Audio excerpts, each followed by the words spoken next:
शिव को कुछ नहीं चाहिए। शंकर भगवान तो केवल तुम्हारा एक लोटा जल सारी समस्या का हल।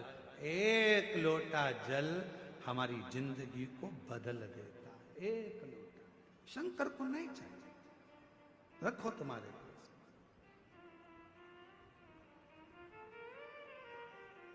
तुम्हारा धन, तुम्हारी दौलत, तुम्हारी संपदा, तुम्हारा वैभव, तुम्हारी सत्ता, सब तुम्हारे पास। शिव को दौलत से मत रिझाओ, शंकर भगवान को वैभव से मत रिझाओ।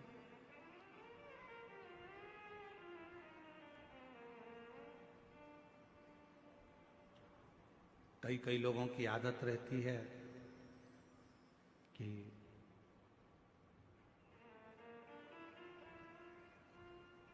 मेरे पास इतना धन है, मैं ऐसा कर सकता हूं।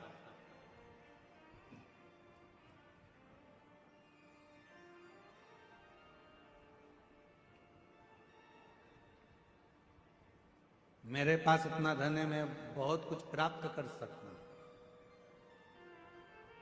कब, क्या, कहां देगा, ये बाबा ही जानता। बाबा,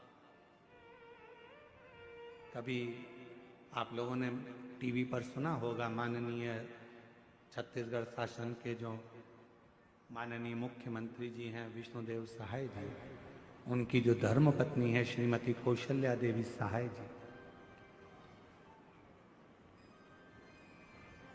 जब छत्तीसगढ़ में शिव महापुराण की कथा होती थी,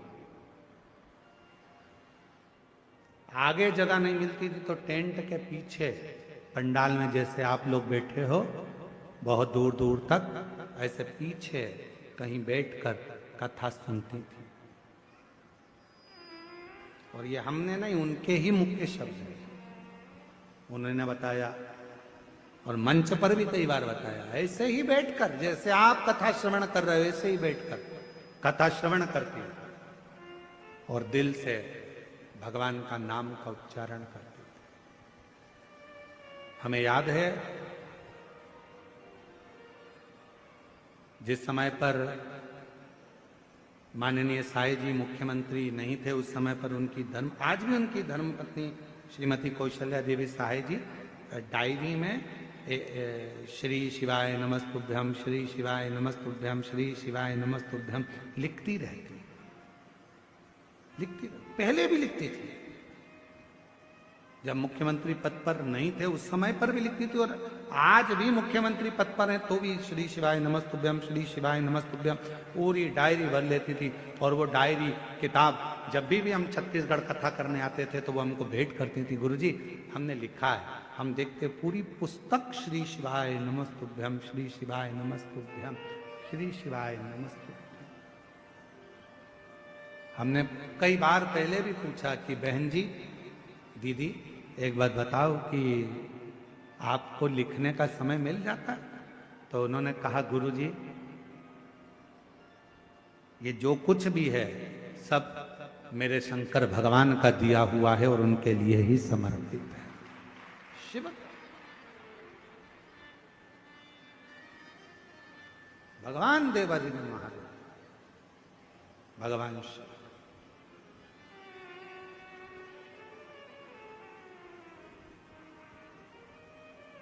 हमें कभी कभी स्मरण में आता है, कोटा राजस्थान में हम कथा करने के लिए गए और वहां के शर्मा परिवार ने कथा कराई, जो उस समय पर विधायक जी थे और अभी राजस्थान सरकार में विधानसभा अध्यक्ष हैं शर्मा। जब उन्होंने कथा कराई तो हमने उस समय पर उनसे पूछा कि ये शिव महापुराण कथा कराने का मन में भाव कैसे प्रकट हो गया? तो उनके शब्द थे शर्मा जी के कि गुरुजी मेरी धर्म पत्नी और हम जितना समय मिलता, जितना भी समय मिल जाए, 10 मिनट, 15 मिनट, आधा घंटा, 20 मिनट, 25 मिनट आपकी कथा रोज श्रवण करते हैं। और बाबा की ऐसी कृपा है कि वो कथा हृदय को छूती है। और आज जो कुछ भी है ये सब शिव का ही तो है, शंकर का ही तो है, शंकर की कृपा से।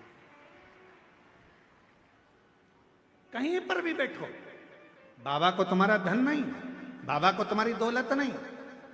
यहाँ पर बालोद वाली प्रतिभा दीदी बैठी हुई है, चौधरी जी, हमने एक बार उनसे भी पूछा, हाँ ये बैठी, तो हमने इनसे भी कहा कि बाबा की कैसी कृपा, तो ये भी पहले आती थी, इतनी आगे इनको जगह नहीं मिलती थी, सबसे आखिरी में लास्ट में कहीं जगह मिल जाती थी, बैठ जाती थी।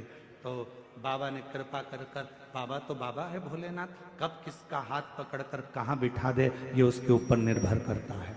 और आज फिर कहते हैं जितेंद्र जी, इस पवित्र व्यासपीठ से वर्णन करते हैं, जितने भी शिव भक्त शिव महापुराण की कथा को श्रवण कर रहे हैं, आपने ये पवित्र कथा इस क्षेत्र में, आदिवासी वनवासी क्षेत्र में जो कराई है, आज पूरा आदिवासी वनवासी जितेंद्र जी बड़े प्रसन्न हैं आपसे। तो हम तो कहेंगे, आज भी यहाँ कहकर जा रहे हैं, जो जिस भाव से कथा श्रवण करेगा, मेरा भोले बाबा तुम्हारा हाथ पकड़कर तुमको किस सिंहासन पर बिठाएगा तुम ही जान सकते। हाँ, कैसे कृपा करता है ये वही जान सकते। कहाँ बैठे हो आप लोग? कोई कहता है गुरुजी आपकी कथा में जगह नहीं मिलती, हम पीछे बैठते हैं, हमको वहां जगह मिलती है, हम लेट आते हैं, पीछे बैठते हैं। और कई लोग ऐसे हैं जो आगे बैठने के लिए झगड़ा भी करते हैं, तुम मुझे जानते नहीं हो, मैं उनकी पत्नी हूं।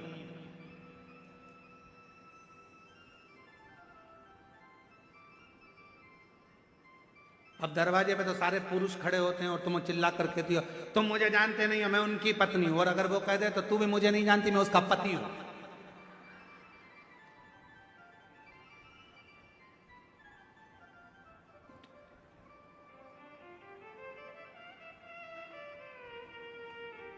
तो मुझे जानते नहीं हो, अरे क्या झगड़ा करना? आगे बैठने के लिए हमको आगे बैठना है, हमको आगे बैठना, हमको इसी कंपाउंड बैठना, हमको वहां बैठना, हमको वहां बैठना, हमको वहां, ना ना ना ना, जहां जगह मिल जाए बाबा के पूरे पंडाल में, जहां तुमको मौका मिल जाए वहां बैठकर दिल से हृदय से बाबा की कथा सुनो। आरती हो, आरती के बाद जब उठो वहां की मिट्टी को अपने मस्तक पर चढ़ाओ, हृदय से लगाओ, बाबा से झोली पसार कर प्रार्थना करो, बाबा मेरे दुख काट देना, बाबा बहुत तकलीफ में हूँ, मेरे कष्टों को मिटा देना, बाबा तेरी कृपा बनाना। सुना है पंडाल में बैठकर कथा सुनने वाले को तो 3 महीने में जो मांगो वो दे देता है। बाबा मैं भी तेरे दरवाजे पर कथा सुनने आई हूँ, हे मेरे भोलेनाथ कृपा करना, मेरी झोली खुशियों से भर देना, ऐसी कृपा करना। उससे प्रार्थना करो, उससे विनय करो, उससे निवेदन करो, क्या नहीं देना। एक पत्र है, जरूरी नहीं कि आगे बैठोगे तो ही भगवान सुनेगा, हम साइड में बैठेंगे तो भगवान सुनेगा, भगवान के सामने बैठेंगे तो भगवान सुनेगा, नहीं। एक छोटी सी चींटी भी अगर पुकारती है तो परमात्मा दौड़ कर आता है। एक जीव भी कष्ट भोगता है, शिव को पुकारता है तो शिव आते हैं। यहाँ कांकेर में कथा करी थी, जैन साहब कहीं बैठे हैं, कहाँ हैं? देव कुमार जी जैन, हाँ ये बैठे। कोकपुर में क्या कथा बाजी थी, सुबह हम कथा बाजते थे, शाम को भालू बाजते थे।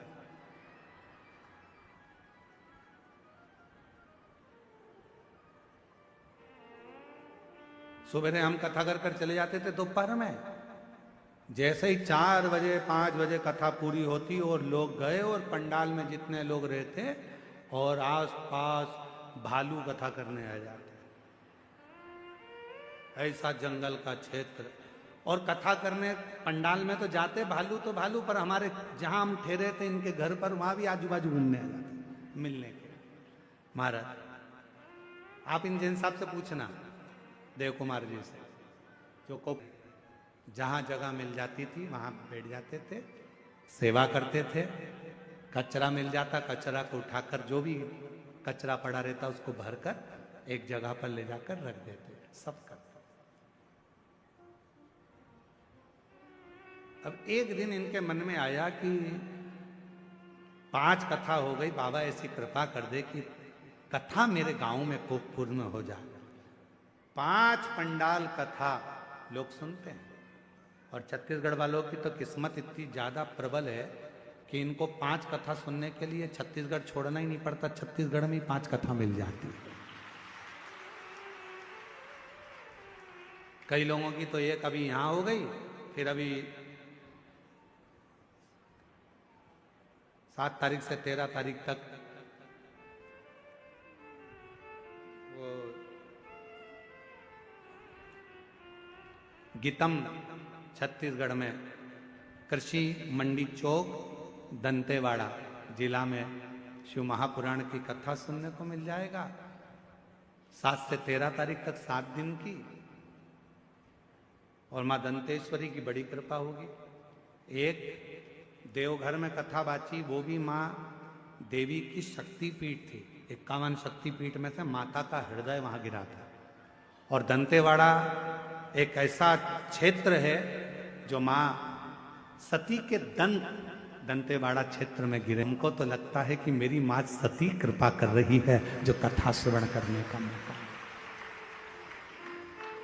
और प्रयास करेंगे गीतम दंतेवाड़ा में जो कथा होगी उसके लिए हम प्रयास करेंगे कि 7 दिन मां दुर्गा भवानी मां सती के एक एक स्वरूप का व्याख्यान करा जाए और शिव और सती की दंतेश्वरी माता की कथा का रसतत्व दुनिया में लोगों को मालूम पड़े कि दंतेश्वरी माता कौन है, लोगों को मालूम पड़े कि छत्तीसगढ़ की पवित्र भूमि पर दंतेवाड़ा में जो दंतेश्वरी माता है उनका प्रागट्य कैसे हुआ, लोगों को मालूम पड़े कि दंतेश्वरी माता का स्वरूप क्या है, लोगों को मालूम पड़े कि दंतेश्वरी माता कैसी कृपा करती है।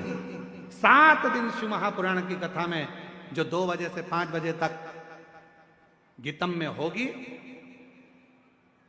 वहां प्रयास करेंगे कि पूरा मां दंतेश्वरी पर उस कथा का रस्ता। तो ये तो शिव कृपा है भगवान शंकर की। तो कभी इनसे पूछना देव कुमार जैन जी से, इनके मन में आया बाबा कथा का मन में भाव है, 5 पंडाल हो गए, व्यवस्था कुछ नहीं है, तू व्यवस्था कर। और शंकर भगवान ने ऐसी कृपा करी, देव कुमार जैन जी से पूछना कि बाबा ने ऐसा डमरू बजाया कि बाबा देव अधिदेव महादेव ने ऐसी कथा कराई कि पूरा कोकपुर के लोगों ने आनंद लिया। शिव पुराण की कथा कांकेर क्षेत्रवासी ने, और वही कृपा जितेंद्र जी पे हो गई। ये शिव कृपा, शंकर कृपा।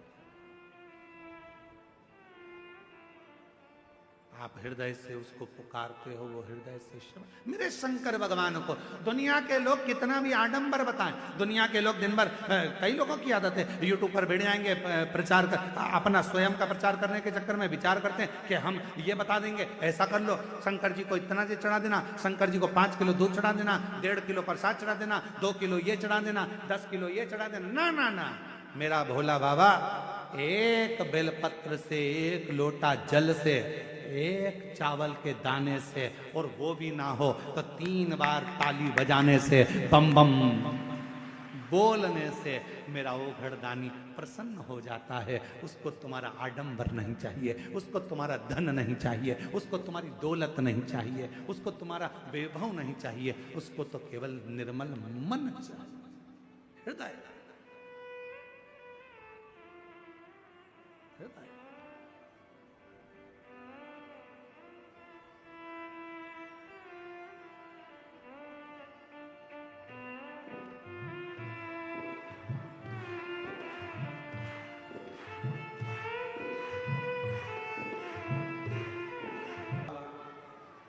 हमारे जीवन में हमें सफलता जरूर देती है, हमें सुख जरूर देती है। शिव महापुराण की कथा कहती है, भगवान शंकर का पवित्र चरित्र कहता है, शिव महापुराण की कथा वर्णन करती है, जब घर से निकलो 2 काम जरूर कर कर निकलो। पहला, घर में जो भगवान का मंदिर है, घर में जो भगवान का देव स्थान है, देवालय है, शिवालय है, उसको नमन करो, प्रणाम करो, विनय करो।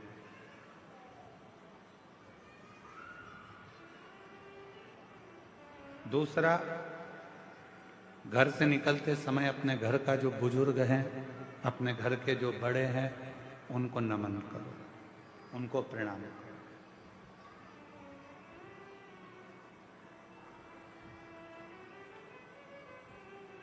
एक परमात्मा का साथ और दूसरा घर के बुजुर्गों का आशीर्वाद जब हमारे साथ चलता है तो निश्चित है उसका फल हमको मिलता जरूर है।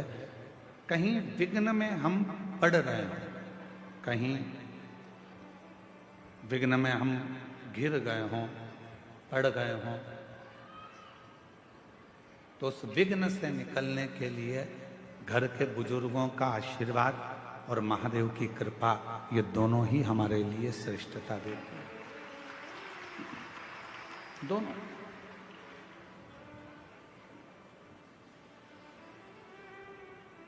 एक होता है तराशना और दूसरा होता है तलाशना।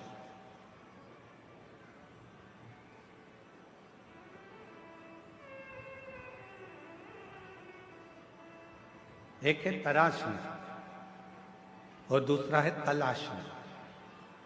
हम तलाशते रहते हैं, ये वो सब ढूंढते रहते हैं।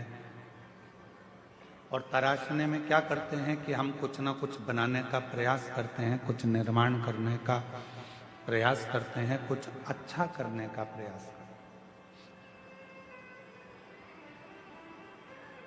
शिव कथा कहती है, भगवान शंकर का चरित्र कथा है, शिव महापुराण की कथा कहती है।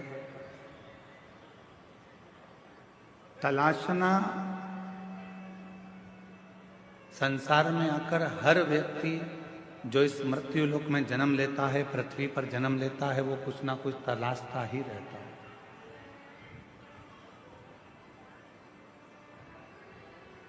और वो तलाशने के चक्कर में फिर वो कहीं ना कहीं व्यक्ति में भी खोट ढूंढने लगता है।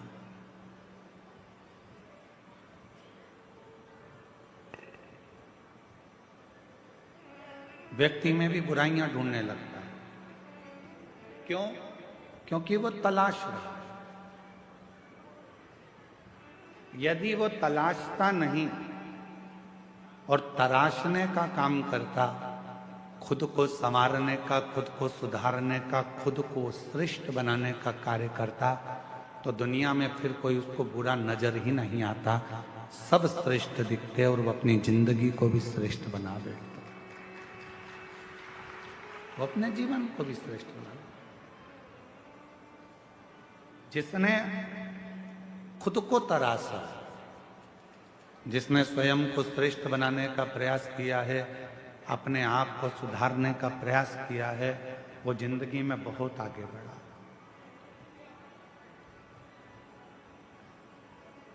वो जीवन में बहुत तरक्की कर। क्या करा? एक सुंदर फल कुबेर जी महाराज ने भगवान शिव जी को भेंट किया।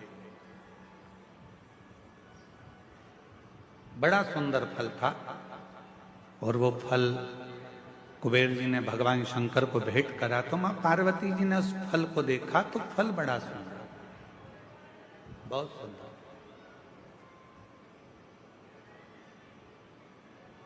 इतने में थोड़ी देर बाद जब मां जगतजननी अम्बा पार्वती जी के हाथ में वो फल आ गया, बड़ा सुंदर फल था जो कुबेर जी ने भगवान शिव जी को दिया था, और शिव जी के हाथ का फल मां जगतजननी जगदम्बा मां पार्वती के हाथ में आ गया।